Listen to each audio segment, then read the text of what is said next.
बिस्मिल्लाहिर्रहमानिर्रहीम। अस्सलाम वालेकुम फ्रेंड्स, आप सब जानते हैं कि बलूचिस्तान एक ऐसा सूबा है जो कि मदनियात के ख़जानों से माला माल है, लेकिन हमारे नालायक हुक्मरानों की नालायकी की वजह से हमारे मुल्क में अक्सर लोग गुर्बत के लकीर से नीचे ज़िंदगी गुजार रहे हैं। हमारा सूबा बलूचिस्तान सिर्फ मदनियात के ख़जानों से माला माल नहीं, बल्कि इसमें और भी बहुत सारे ख़जाने हैं। बलूचिस्तान का ये ज़िला मस्तूंगा है। यहाँ पे पिस्ते का एक बाग मौजूद है जो कि काफ़ी पुराना है, यानी पाकिस्तान बनने से बहुत पहले का है। पाकिस्तान बनने के बाद में भी इसमें कुछ दरख्त लगाया गया है, लेकिन इसका जो बुनियाद है पाकिस्तान बनने से पहले का है। हम आपको ये भी दिखाएंगे कि इसका जो सबसे पहला दरख्त है वो कहाँ पे है, इसका पहला दरख्त किसने लगाया था, इसका बाकायदा आगाज़ किसने किया था, और अभी भी इसमें पिस्ते की फार्मिंग हो रही है, तो उसके बारे में भी आपको बताएंगे पिस्ते की फार्मिंग किस तरह की जाती है, मौजूदा टाइम पे इस बाग का जो सूरत हाल है किस तरह से है, तो ये भी आपको बताएंगे। हमारे साथ रहिएगा, हमारे वीडियो को आखिर तक देखिएगा।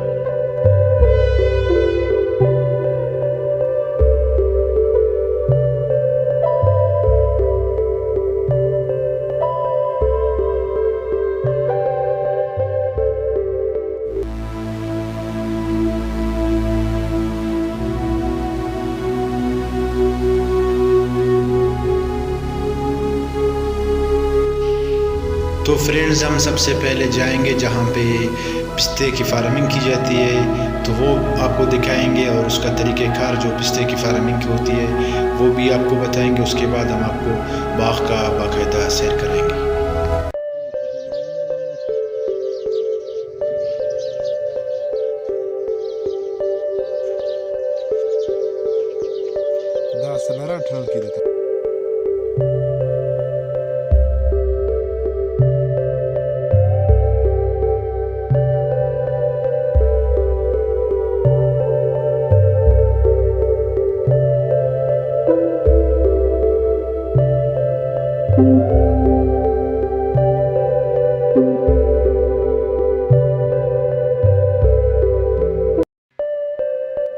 तो फ्रेंड्स, पिस्ते फार्मिंग का जो तरीक़ाकार है कुछ इस तरह से है कि आप जाके मार्केट से पिस्ते ले लें जो कि ज़्यादा पुराना ना हो, ताकि आप बीज के लिए इस्तेमाल कर सकें।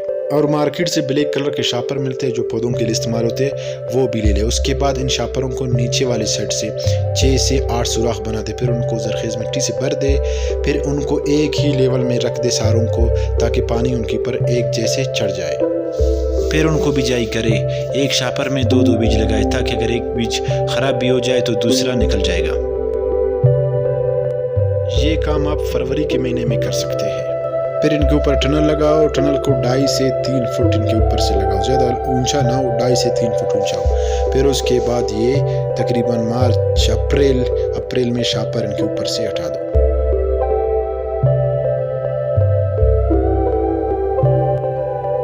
फिर अप्रैल में यानी 2-3 महीने के बाद इनको आप कहीं और ट्रांसफ़र कर सकते हैं। अप्रैल से लेकर अगले साल जनवरी फरवरी तक आप इनको कहीं और शिफ्ट करें, क्योंकि उसके बाद आप अगर इनको छोड़ेंगे जहाँ पे आपने फार्मिंग की थी तो इनका जड़ ज़ाहिर नीचे निकल जाएगा। उसके बाद आप इनको निकालोगे तो मसला बन जाएगा। तो अगले साल जनवरी फरवरी तक आप इनको कहीं और ज़रूर शिफ्ट कर दें।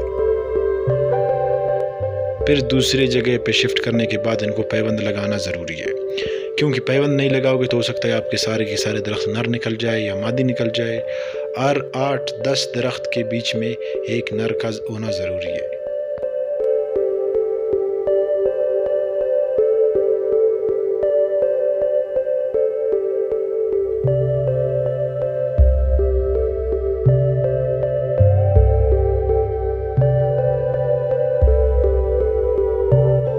पैबंद लगाने के बाद 3 से 4 साल में ये फल देना शुरू कर देंगे। ये जो आपके सामने दरख्त नज़र आ रहे हैं, ये सारे के सारे 3 से 4 साल के हैं। ये देखो, आप सही गौर से देखोगे तो इनमें मौजूद है, अभी भी फल मौजूद है इनमें।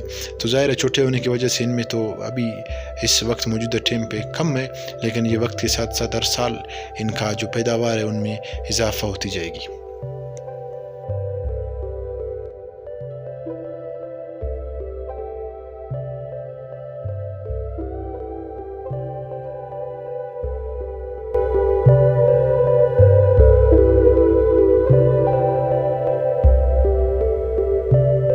इस बाग में तकरीबन छोटे बड़े 1500 के करीब दरख्त मौजूद है।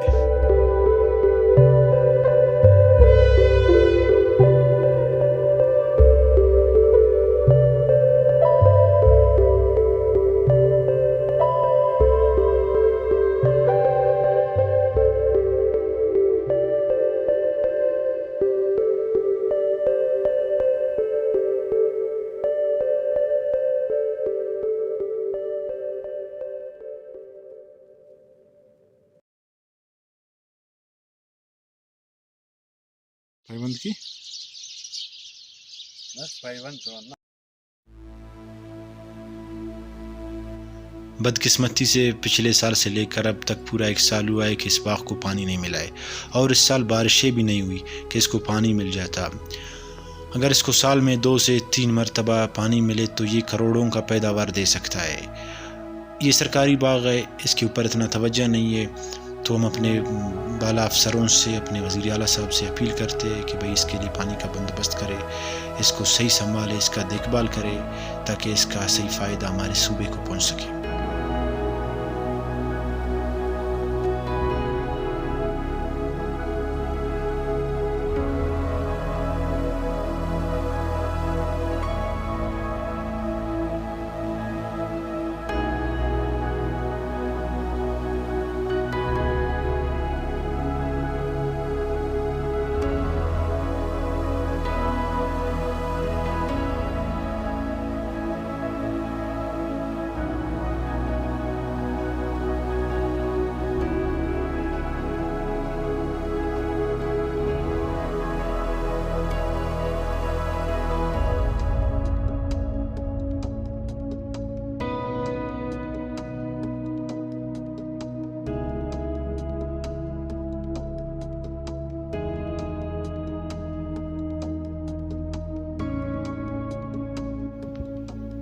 हम शुरू में आए थे, वो छोटे छोटे दरख्त थे बाग के शुरू में, अब ये बड़े दरख्त है, ये पुराने दरख्त है। और हम यहाँ से जाएंगे, आपको बताएंगे कि इस बाग का सबसे पहला दरख्त किसने लगाया, शुरुआत कहाँ से हुआ, किसने किया शुरुआत इसका।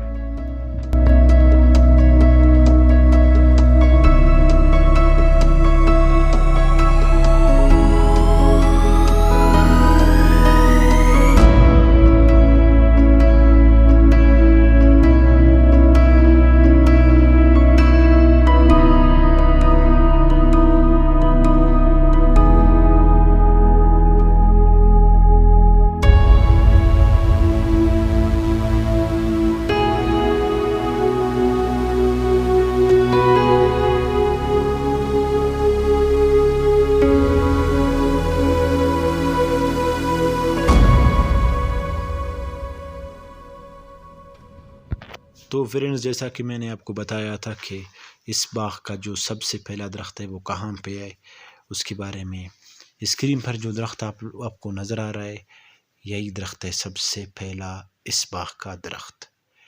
दरअसल ये एक दरख्त नहीं है, ये दरख्तों का एक ग्रुप है। अगर हमारा कैमरा आपको दिखाए, ये नीचे अगर आपको दिखाए तो हाँ, ये देखो, ये तकरीबन 4-5 दरख्त है, इकट्ठे हो गए हैं। इसका हिस्ट्री कुछ इस तरह से है कि यहाँ से किसी बादशाह का किसी ज़माने में गुज़र हुआ है, उस बादशाह ने अपने काफ़िले के साथ रात को यहाँ पे क़याम किया है। तो उसके जाने के बाद जब बारिशें हुई है, बारिशों के बाद यहाँ से 4-5 या 6 दरख्त पिस्ते की उगी है। तो उस ज़माने में बलूचिस्तान के जो हुक्मरान थे, उन्होंने इन पिस्तों के दरख्तों को देखा है, इनका सही तरीके से देखभाल किया है, यहाँ से उन्होंने बाग लगाया है और इन दरख्तों को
तो फ्रेंड्स, जैसे कि मैंने शुरू में बताया था कि पिस्ते के दरख्तों में हर 8 दरख्त के बीच में एक नर का होना लाजमी है। तो ये उसका नर दरख्त है। बाकी दरख्तों में आपको पिस्ते नज़र आएंगे, इसमें पिस्ते नहीं है, तो ये उसका नर यही है।